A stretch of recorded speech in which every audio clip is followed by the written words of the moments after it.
Are you ready for this?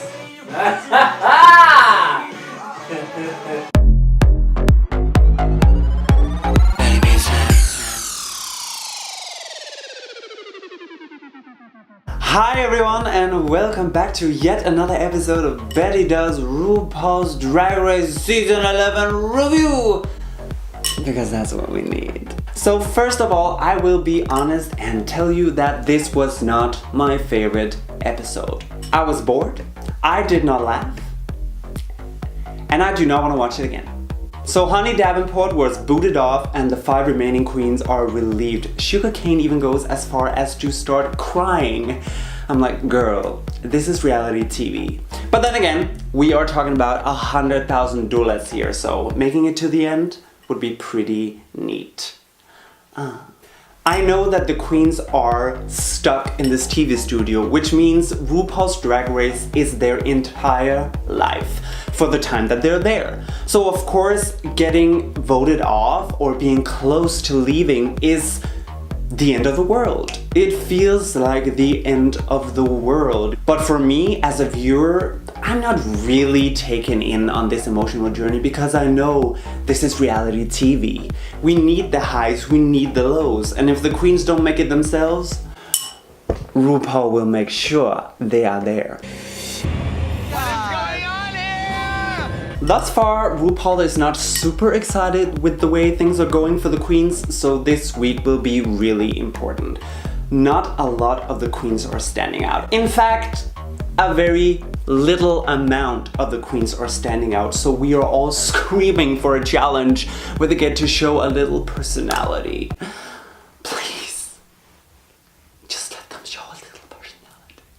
After the queens make it through their obligatory "I want all the other queens to go home so I can win" mumble jumble, RuPaul enters, pretty in pink, ready to introduce the mini challenge. Apparently, there has been a leak. And it's coming from within the studio. RuPaul is testing how well the queens can read. Literally. Rachel Maddow impressions. What do the queens have to show here? I was laughing when Vanjie didn't know how to say sophisticated. So go Bagaptago! And I was laughing when Silky did not know how to say colonel. Colonel. Fair enough, some of the words were a little hard, and I know that when you're put on spot in front of the camera, the words are just rolling down, it's a different situation. So on one hand, I don't like this mini challenge because it's singling out the queens who are not good with words, who are not good with books. It's a little unfair to me. RuPaul, I call shade. On the other hand, it is a TV show, and the queens know that when they enter that studio, everything is gonna hang out. And RuPaul will decide if there's something he wants to see. So the winner of this week's mini challenge is the least illiterate of the queens. Illiterate. Illiterate? Yes. Damn it. How ironic. Shout out to Scarlet Envy, she wins the mini challenge. You smart. And I will say she has never looked so fishy before. For this week's Maxi Challenge, the queens will be doing a lip-sync extravaganza in the remake of Grease called Trap the Rusical. Scarlet Envy is the team captain as the winner of the mini challenge, and she gets to assign the roles to the queens. All the characters are based on real-life women surrounding Donald Trump, except the lead, Shandy, a prostitute from Russia who hooks up with Donald Trump and then goes to America to attend his college, obviously. Woo, girl! Mercedes really wants the role of Shandy, the lead role in the entire show. And girl, the room just falls silent. Everybody knows that, bless her heart, Mercedes is not supposed to be the lead. I will commend her for trying, but the role goes to Ariel. In general, the queens are doing really well with the assigning. They're relaxed, they're accepting whatever comes, except Silky, of course. She manages to throw in a little tantrum even though she gets a comic relief role that is pretty perfect for her. Good God, girl. get a grip.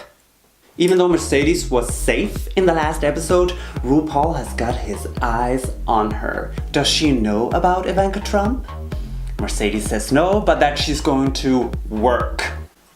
Famous last words. You're fired. It's time to rehearse for the Maxi Challenge, and clearly Todd Recall was not available, so we get Yanis Marshall. I'm not mad though. He is serving up some tough choreography, some bitchy sound bites, and he's hot. What's not to love? Oh yeah. A couple of the queens say that they have dance experience, and I am really excited to see them work. Unfortunately for one of these, it doesn't go exactly as she set herself up to. I would Raja be someone else after Yanis got to her. Brooklyn Heights, on the other hand, is serving some Baryshnikov realness, and both Yanis and I are living. As the queens are trying to learn the choreography, they are literally all falling apart. Raja's dance experience seemed to have flown out the window, Ariel Versace is breaking down, and Evie Oddly is falling apart. Literally. I'm excited to see what's gonna come from this. So far, it's a little messy, but the queens have a full night to figure it out for themselves. I have faith. Back in the workroom, Silky draws on her eyebrows with a permanent marker, and Mercedes have none. All jokes aside, I'm happy that we can have a moment to talk about the problems of Nina and Mercedes.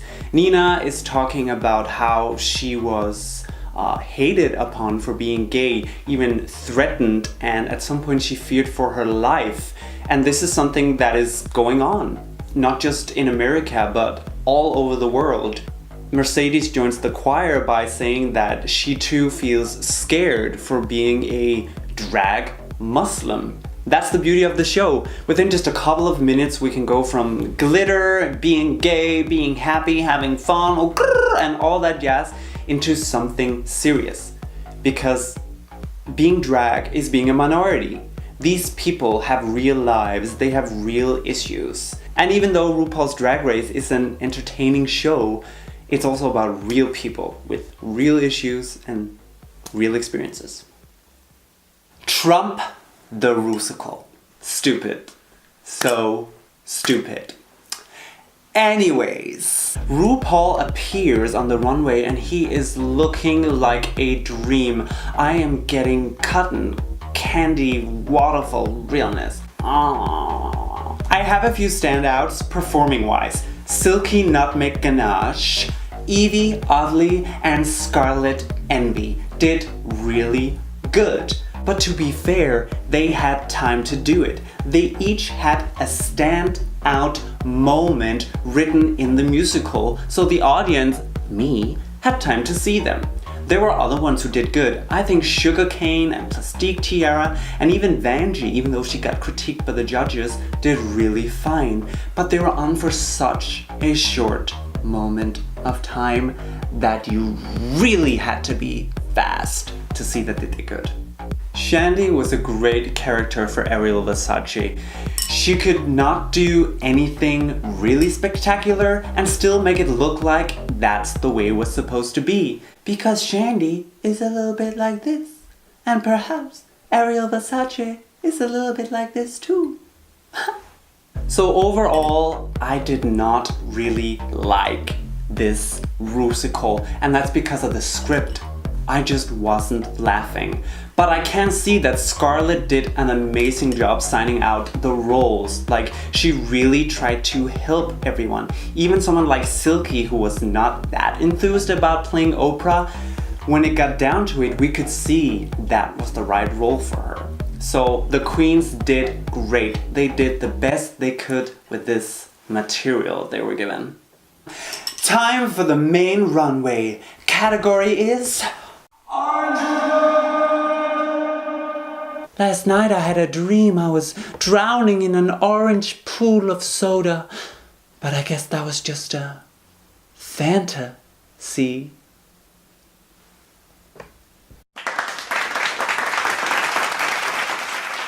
Evie Oddly is serving me some Cirque du Soleil. Hey girl, hey, what's going on up under your tent? Plastique Tiara is serving us the final evolution of Princess Disaster, and I'm living for it. I don't like a chapped lip, but I do like a chapped queen. Thank you, Raja. Nina West is giving me musical references, and I love that shit. Hello, Dolly. Scarlet Envy is the orange belle of the ball. What do you call Nicki Minaj after she got a spray tan in France? No? Nicki Minaj. Latrice Royale. Silky? Ariel Versace is wearing the most beautiful fringed look that she was supposed to wear last week. Mercedes is looking opulence in her Vegas showgirl outfit. She earns everything.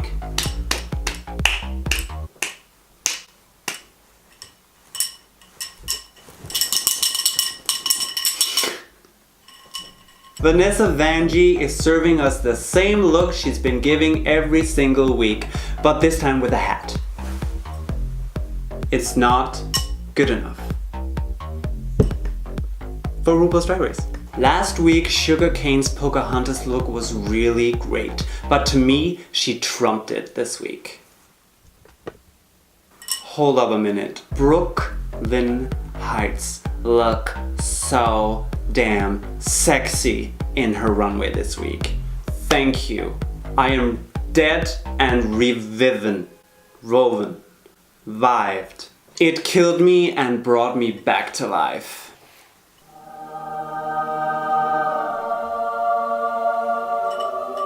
Even though the looks of Brooklyn Heights and Evie Oddly had me going, the category overall still left me wanting more orange. It's time for the judges' critique. We're about to find out who's at the top and who's at the bottom. At the top we have Brooklyn Heights, we have Silky Ganache, and we have Evie Oddly. And at the bottom we have Miss Vanjie, we have Raja, and we have Mercedes Iman Diamond. I completely agree with the judges. Vanjie was a lot of fun, but she just wasn't serving anything else than herself. I love it, but if the challenge was to act someone else, she didn't really do that.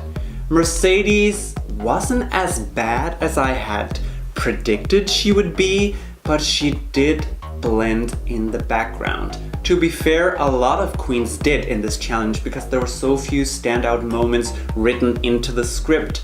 But Mercedes has already up to this point had a very hard time getting her personality across, so there is no doubt she has to be in the bottom. Silky wins the main challenge and it's completely deserved. She did really well. But I will say it's also because of the role. The Oprah role had such a big stand-alone moment where all eyes were on her. Music is changing, backup dancers are coming in. It's really a great moment to shine. I hope that backstage she is thanking Scarlet Envy for the gift that is this week's win. It's time for the lip sync. On one side we have Mercedes and on the other we have Raja. Based on how she performed in the Maxi Challenge, I am not expecting a whole lot from Raja. Mercedes, on the other hand, did so well in her lip sync 2 weeks ago, so I'm really excited to see if she can bring that again. The music starts and right off the bat, Raja is killing me. She kicks, she is serving me funny faces, she is hitting all the words and all the beats. Mercedes is looking pretty, but that is all I'm getting for her in this performance. So even before the music is halfway done, I have my verdict. We will be riding no more of this Mercedes. Raja wins the lip sync, Mercedes has to go home. This is the way it had to be. Although this wasn't my favorite episode, there were some good moments to it. And I get at this point we have to plow through some episodes and some queens to get to the more meaty part of the competition. My personal top 3 is Vanessa Vanjie, Plastique Tiara, and Nina West. It's not necessarily because I think they're gonna win the competition. It's more to do with me being intrigued by them. I'm super interested to see what they're gonna bring, and I think there's some comedy gold there that I have yet to see. What are your top 3? Do you agree with mine? Do you have something completely different in mind? Why don't you comment down below and let me know. Spill the tea. For Betsy. That's me. Alright, you guys. Thank you for watching this week's episode of Betty Does Yet Another RuPaul's Drag Race Season 11 review. Wasn't that everything you needed? Until next time, please remember to like, to share, and to subscribe so that you don't miss out on anything. Now, please just make sure to have yourselves a very, very good day.